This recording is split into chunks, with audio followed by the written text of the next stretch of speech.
ng lubusan.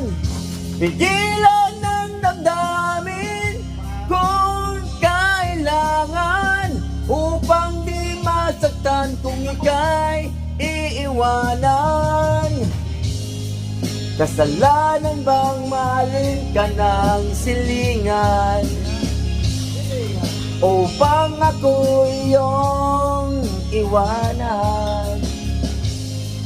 Bakit kung sino pa ang totohanan ay siya pang nililisan?